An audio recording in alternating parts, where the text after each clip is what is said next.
Friends, ప్రతి సంవత్సరం ప్రపంచవ్యాప్తంగా దాదాపు 800 విమానాలు తమ సేవలను ముగించి రిటైర్ అవుతుంటాయి.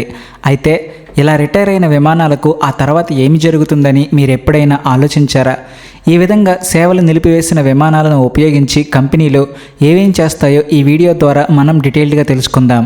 కాబట్టి ఈ వీడియోను తప్పకుండా చివరి వరకు చూడండి.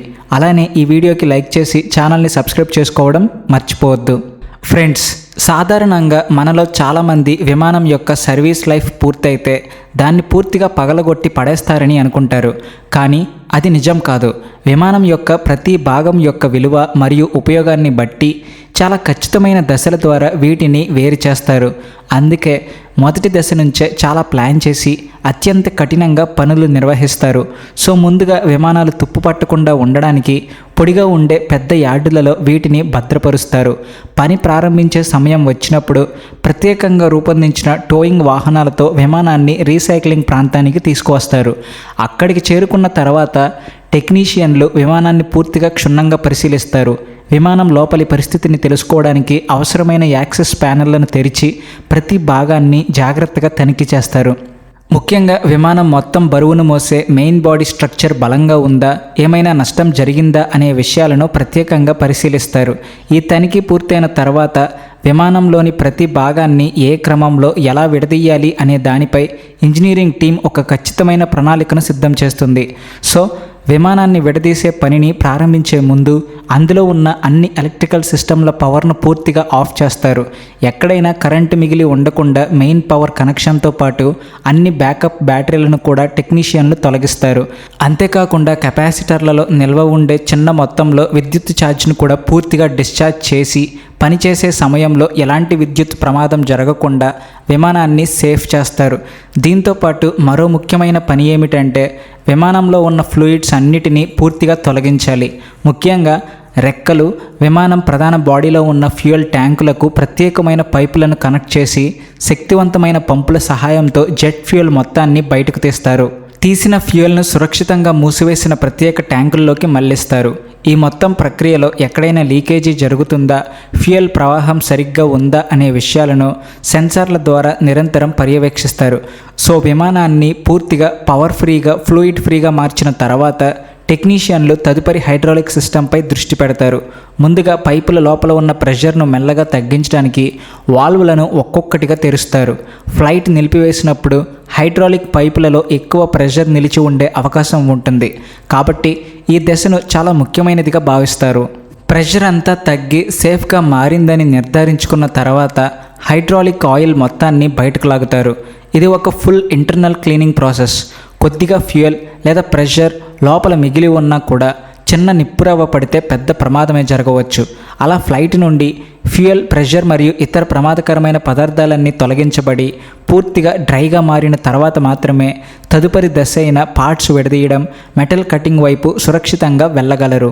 ఆ తర్వాత టెక్నికల్ టీం ఇందులోని విలువైన వస్తువులను ఒక్కొక్కటిగా విడదీయడం ప్రారంభిస్తుంది. ఫ్లైట్ మొత్తం విలువలో మెజారిటీ భాగం ఇంజన్లదే కాబట్టి అన్నిటికంటే ముందుగా ఇంజన్ను తొలగిస్తారు.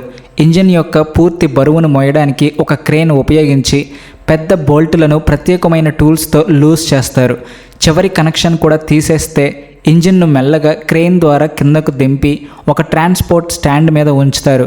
కొంత సమయం తర్వాత దీన్ని నేరుగా చెక్కింగ్ మరియు సర్వీసింగ్ కోసం పంపుతారు. వేరే ఫ్లైట్లలో తిరిగి ఉపయోగించడానికో లేదా ఫ్యాక్టరీ మెషిన్లలో ఉపయోగించడానికో ఇది ఉపయోగపడుతుంది. సో దీని తర్వాత ల్యాండింగ్ గేర్లను తొలగిస్తారు. ఇది బాగా బరువు మరియు గట్టిగా ఉండే భాగం కాబట్టి లాక్ పిన్స్ తీసే ముందు స్ట్రక్చర్ కదలకుండా ఉండడానికి హైడ్రాలిక్ జాక్స్ అమర్చుతారు. అదే సమయంలో నావిగేషన్ యూనిట్లు, ఫ్లైట్ కంప్యూటర్లు, కంట్రోల్ బాక్స్ల వంటి ఎలక్ట్రానిక్ వస్తువులను కూడా ఒక్కొక్కటిగా విడదీస్తారు. ఆ తర్వాత విడదీసిన అన్ని భాగాలను ఒకసారి చెక్ చేసి ఐడెంటిటీ ట్యాగ్స్ అంటించి స్టోరేజ్కు మళ్లిస్తారు. ఫ్లైట్ మొత్తాన్ని పగలగొట్టడం ప్రారంభించే ముందు మంచి భాగాలన్నిటినీ భద్రంగా తీసి పక్కన పెట్టడానికి ఈ దశ తప్పనిసరి. సో మెటల్ కటింగ్ ప్రారంభించే ముందు విమానం లోపలి భాగాన్ని పూర్తిగా ఖాళీ చేస్తారు. ముందుగా ప్యాసింజర్ సీట్లు, పైన ఉండే లగేజ్ బాక్స్లు, సైడ్ ప్యానెళ్ళు, వైరింగ్, ఇన్సులేషన్ మెటీరియల్స్ వంటి వాటిని టెక్నీషియన్లు ఒక్కొక్కటిగా సిస్టమేటిక్గా తొలగిస్తారు. విమానంలోని ఈ భాగాలను మెటల్తో కలిపి ప్రాసెస్ చేస్తే తర్వాతి రీసైక్లింగ్ దశలో వాటిని వేరు చేయడం కష్టమవుతుంది. అందుకే ప్రారంభంలోని ప్రతి వస్తువును విడిగా తీసి వాటి మెటీరియల్కి అనుగుణంగా వేర్వేరు ప్రాంతాల్లో ఉంచుతారు. ఇలా విమానం లోపల ఉన్న ప్రతి లేయర్ను ఒక్కొక్కటిగా తొలగిస్తూ ముందుకు వెళ్తారు. చివరికి సీట్లు, ప్యానెళ్ళు, వైరింగ్, ఇన్సులేషన్ వంటి అన్ని వస్తువులు బయటకు వచ్చి విమానం యొక్క ప్రధాన మెటల్ ఫ్రేమ్ మాత్రమే మిగులుతుంది. సో ఇక్కడి నుండే విమానం మెటల్ బాడీని విడదీసే అసలు పని ప్రారంభమవుతుంది. పెద్ద కటింగ్ బ్లేడ్లు, హైడ్రాలిక్ షియర్లతో కూడిన భారీ ఎక్స్కవేటర్లను ఉపయోగించి విమానం చుట్టూ ఉన్న ఫ్యూజ్లేజ్ను ఒక్కొక్క భాగంగా కట్ చేస్తారు. ఈ కటింగ్ బ్లేడ్లు మందమైన అల్యూమినియం షీట్లు, వాటి లోపల ఉన్న మెటల్ ఫ్రేమ్లను కూడా క్రమంగా కట్ చేస్తూ ముందుకు సాగుతాయి. మొత్తం ప్రక్రియలో కటింగ్ ఎక్కడ ఎంత లోతుగా జరగాలి అనే విషయాన్ని టెక్నీషియన్లు చాలా జాగ్రత్తగా నియంత్రిస్తారు. అయితే విమానంలోని రెక్కలను కట్ చేయడం మాత్రం కొంచెం కష్టమైన పని. ఎందుకంటే రెక్కలను బలంగా ఉంచేందుకు వాటి లోపల మందమైన మెయిన్ సపోర్టింగ్ స్ట్రక్చర్స్ ఉంటాయి. ముందుగా హైడ్రాలిక్ షియర్ల సహాయంతో ఈ ప్రధాన సపోర్టింగ్ భాగాలను కట్ చేసి రెక్కలను విమానం బాడీ నుంచి వేరు చేస్తారు. ఆ తర్వాత రెక్కలు, తోక భాగం, ఫ్యూజ్లేస్ను వేరువేరు పెద్ద ముక్కలుగా కట్ చేసి పక్కన పెడతారు. ఇలా ఒక్కో భాగాన్ని వేరు చేస్తూ వెళ్లడంతో ఒకప్పుడు పూర్తి విమానంగా ఉన్న నిర్మాణం చివరికి భారీ మెటల్ ముక్కలుగా మారిపోతుంది. సో ఈ పెద్ద ముక్కలను ప్రత్యేక వాహనాల్లో ఫ్యాక్టరీలోని ష్రెడ్డింగ్ యూనిట్కు తరలిస్తారు. అక్కడ వీటిని మరింత చిన్న ముక్కలుగా చేసి ఈ ముక్కలన్నిటినీ ట్రక్కుల్లో ఎక్కించి రీసైక్లింగ్ ఫ్యాక్టరీకి పంపుతారు. అయితే ఈ చిన్న ముక్కలు ఫ్యాక్టరీగా చేరుకున్న వెంటనే వీటిని కరిగించడానికి తీసుకెళ్లరు. బదులుగా పెద్ద ఇండస్ట్రియల్ ష్రెడ్డర్లలోకి వేస్తారు. మెషిన్ ఆన్ చేసినప్పుడు పళ్ళు ఉన్న గట్టి స్టీల్ షాఫ్ట్లు తిరుగుతూ ఈ మెటల్ను లాగి చిన్న చిన్న ముక్కలుగా పొడి పొడిగా మారుస్తాయి. ఒకవైపు నుండి మెటల్ వేస్తే మరోవైపు నుండి అవి చిన్న ముక్కలుగా బయటకు వస్తూ ఉంటాయి. సో ఇలా ష్రెడ్డర్ నుండి బయటకు వచ్చే ఈ మిశ్రమ మెటల్ ముక్కలు కన్వేయర్ బెల్ట్ ద్వారా ముందుకు వెళ్తాయి. మరోవైపు కన్వేయర్ పైన ఉన్న శక్తివంతమైన మ్యాగ్నెట్ ఇనుమును మాత్రమే పైకి లాగుతుంది. మిగిలిన మెటీరియల్ ఒక ఎడ్డీ కరెంట్ సిస్టమ్ ద్వారా వెళ్ళేటప్పుడు అది అల్యూమినియంను విరక్కొట్టి వేరు చేస్తుంది. రాగి లేదా టైటానియం ఉంటే వాటిని వేరు చేయడానికి ఇతర సెన్సార్లను ఉపయోగిస్తారు. మెటల్ కానీ మిగిలిన వేస్ట్ అంతటిని వేరే మార్గంలో పంపేస్తారు. అయితే ఈ విధంగా వర్గీకరించిన స్టీల్ స్క్రాప్ను అక్కడికక్కడే కరిగించరు. బదులుగా ప్రత్యేక ట్రక్కులలో ఎక్కించి మెల్టింగ్ ఏరియాకు తీసుకెళ్తారు. ఒక్కో ట్రక్ ఛార్జింగ్ ఏరియాకు చేరుకున్నప్పుడు పెద్ద క్రేన్లు పని ప్రారంభిస్తాయి. భారీ గ్రాఫిల్ బకెట్లు కిందకు దిగి టన్నుల కొద్దీ బరువున్న స్టీల్ స్క్రాప్ను ఒక పట్టులో పైకి లేపి ఫర్నేస్ దగ్గరకు తీసుకొస్తాయి. కరెక్ట్ పొజిషన్కు రాగానే క్రేన్ తిరిగి ఈ స్క్రాప్ మొత్తాన్ని ఆ పెద్ద ఎలక్ట్రిక్ ఆర్క్ ఫర్నేస్లోకి వేస్తుంది. అలా ఫర్నేస్ నిండిన తర్వాత దాన్ని బాగా వేడి చేసే ఘట్టం మొదలవుతుంది.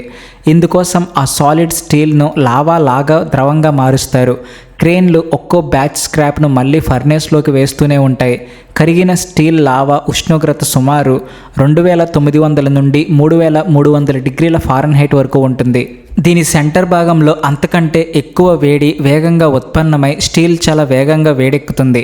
మొదట మెటల్ అంతా మంచి ఎరుపు రంగులోకి మారుతుంది. ఆ తర్వాత సాఫ్ట్గా మారి కరగడం ప్రారంభమవుతుంది. వేడి పెరిగే కొద్దీ ముక్కలన్నీ కరిగి నీళ్ళల్లా లిక్విడ్గా మారిపోతాయి. ఈ సమయంలో లిక్విడ్ మెటల్ పరిమాణం తగ్గకుండా ఉండడానికి మరింత స్క్రాప్ను ఫర్నేస్లోకి వేస్తూనే ఉంటారు. ఇలా స్టీల్ పూర్తిగా కరిగిన తర్వాత దానిలోకి మురికిని తొలగించే రిఫైనింగ్ ప్రాసెస్ మొదలవుతుంది. మెటల్లోని వ్యర్థాలతో కలవడానికి సున్నం మరియు ఇతర మిశ్రమాలను చేరుస్తారు. ఈ వ్యర్థాలన్నీ నురుగులా పైకి తేలి స్లాగ్ అనే ఒక పొరలాగా ఏర్పడతాయి. ఆ తర్వాత ప్రత్యేక మెషిన్లను ఉపయోగించి ఈ స్లాగ్ మురికి మొత్తాన్ని తీసివేస్తారు. అయితే ఈ విధంగా రిఫైన్ చేసిన తర్వాత కరిగిన స్టీల్ను నేరుగా టాపింగ్ సిస్టమ్ ద్వారా బయటకు ప్రవహింపజేస్తారు. నీళ్లు పోసి చల్లబరిచే కాస్టింగ్ మౌల్డ్స్లోకి ఈ మరుగుతున్న మెటల్ ప్రవహిస్తుంది. స్టీల్ మౌల్డ్ను తాకగానే దాని వెలుపలి భాగం త్వరగా చల్లబడి గట్టి షెల్లాగా మారుతుంది. లోపలి మెటల్ ఉన్నప్పటికీ వేడి లిక్విడ్గానే రోలర్ల ద్వారా ముందుకు కదులుతుంది. ఈ ప్రయాణంలో స్టీల్ ఒకేసారి చల్లబడుతూ బాగా గట్టిగా మారుతుంది. అయితే ఇలా రీసైకిల్ చేసిన స్టీల్ను ముందుగా పొడవైన బిల్లెట్లు లేదా ఫ్లాట్ స్లాబ్లుగా తయారు చేస్తారు. కన్స్ట్రక్షన్ కడ్డీల కోసం స్క్వేర్ బిల్లెట్లను, షీట్లు లేదా రోల్స్ తయారీగా ఫ్లాట్ స్లాబ్లను ఉపయోగిస్తారు. ఇవి అవసరమైన పొడవుకు చేరుకున్న తర్వాత ఆటోమేటిక్ కట్టర్లతో కావలసిన పరిమాణంలో కట్ చేస్తారు. కాస్టింగ్ తర్వాత బిల్లెట్లు ఇంకా వేడిగా ఉన్నప్పుడే వాటిని హాట్ రోలింగ్ మిల్లులోకి పంపిస్తారు. అక్కడ తిరిగే రోలర్ల మధ్యగా బిల్లెట్లను పదే పదే పంపుతూ ప్రతి దశలో రోలర్ల మధ్య ఖాళీని తగ్గిస్తారు. దీంతో స్టీల్ క్రమంగా పలుచగా మారుతూ అదే సమయంలో పొడవుగా సాగుతుంది. స్టీల్ వేడిగా ఉండడం వల్ల ఈ ప్రక్రియలో సులభంగా ఆకారం మార్చుకోవచ్చు. ఈ మొత్తం ప్రక్రియను సెన్సార్లు నిరంతరం పర్యవేక్షిస్తూ స్టీల్ మందం మరియు రోలింగ్ స్పీడ్లో ఏమైనా తేడా ఉంటే వెంటనే సర్దుబాటు చేస్తాయి. అంతేకాదు, రోలింగ్ లైన్ చివరికి చేరుకునేసరికి స్టీల్ ఒకే రకమైన మంచి షీట్లుగా లేదా రోల్స్గా మారిపోతుంది. చివరిగా ఈ పెద్ద స్టీల్ రోల్స్ను కూలింగ్ మరియు క్వాలిటీ చెకింగ్ కోసం మళ్లిస్తారు. అయితే రోలింగ్ ముగిసి బయటకు వచ్చే స్టీల్ బాగా వేడిగా ఉంటుంది. దాని లోపలి భాగం వెంటనే సెట్ అవ్వదు. త్వరగా చల్లబడి పగుళ్ళు రాకుండా ఉండడానికి హై ప్రెషర్ స్ప్రే ద్వారా చిన్నగా నీటిని అలంకరించి వేడిని మెల్లగా తగ్గిస్తారు. కొన్ని ఫ్యాక్టరీలలో పెద్ద ఫ్యాన్లు పెట్టి గాలి వీచేలా చేసి లోపలి వేడిని నెమ్మదిగా తొలగిస్తారు. ఇలా ఖచ్చితంగా చల్లబరిచే విధానం వల్ల వేడి అన్ని వైపులా ఒకేలా తగ్గి వంకరగా మారడం లేదా పగలడం జరగవు. సో అది చల్లబడి గట్టిపడిన తర్వాత క్వాలిటీ టెస్టింగ్ సమయం వస్తుంది. ప్రతి బ్యాచ్ నుండి స్టీల్ని తీసి స్పెక్ట్రోమీటర్ల ద్వారా కెమికల్ కాంపోజిషన్ని చెక్ చేస్తారు. దాంతోపాటు దాని బలం, గట్టిదనాన్ని కూడా టెస్ట్ చేస్తారు. ఏమైనా లోపం ఉన్నట్లు కనిపిస్తే ఆ మెటీరియల్ను తీసి మళ్ళీ కరిగించడానికి పంపుతారు. సో చివరిగా ఈ స్టీల్ను తయారీ అవసరాలకు మరియు ఫ్యాక్టరీలకు ఉపయోగించడానికి వీలుగా ఖచ్చితమైన కొలతలలో కట్ చేస్తారు. క్వాలిటీ టెస్ట్ పాస్ అయ్యి కొలతల ప్రకారం కట్ చేసిన తర్వాత ఈ మెటల్ ముక్కలపై లేబుల్స్ అంటిస్తారు. మెటల్ టైప్, బ్యాచ్ నెంబర్ స్పష్టంగా రాసి ఉంచుతారు. ఆపై వీటిని ర్యాక్లలో పేర్చడం లేదా కంటైనర్లలోకి ఎక్కించడం చేసి ఇతర మ్యానుఫ్యాక్చరింగ్ ఫ్యాక్టరీలకు పంపుతారు. ఫైనల్గా ఫ్యాక్టరీలకు చేరుకునే ఈ కడ్డీలు, మెటల్ బ్లాక్లు ఉపయోగించి కార్లు, పెద్ద మెషిన్లు, బిల్డింగ్ మెటీరియల్స్ వంటి అనేక రకాల వస్తువులను తయారు చేస్తారు. కొన్నిసార్లు ఇందులోని భాగాలు మళ్ళీ కొత్త ఫ్లైట్లను తయారు చేయడానికి కూడా ఉపయోగపడవచ్చు. సో ఫ్రెండ్స్, ఒక ఫ్లైట్ తన ప్రయాణ జీవితాన్ని పూర్తి చేసుకున్నంత మాత్రాన అది పూర్తిగా పనికి రాకుండా పోదు. దాని లోపల ఉన్న సీట్లు, వైరింగ్, ఇతర పరికరాల నుంచి మొదలుకొని మెటల్ బాడీ వరకు చాలా భాగాలను తిరిగి ఉపయోగించవచ్చు లేదా రీసైకిల్ చేయవచ్చు. అంటే ఒక ఫ్లైట్ ఆకాశంలో ఎగరడం ఆపేసినా దాని జీవిత ప్రయాణం మాత్రం అక్కడితో ముగిసిపోదు. ఏది ఏమైనా విమానాలను ఈ విధంగా రీసైకిల్ చేయడంపై మీ అభిప్రాయం ఏంటో కామెంట్ చేయడం మర్చిపోకండి. మళ్ళీ మరొక ఇన్ఫర్మేటివ్ వీడియోతో కలుద్దాం. అంతవరకు గుడ్ బై. వీడియో నచ్చితే please like and share and also thanks for watching.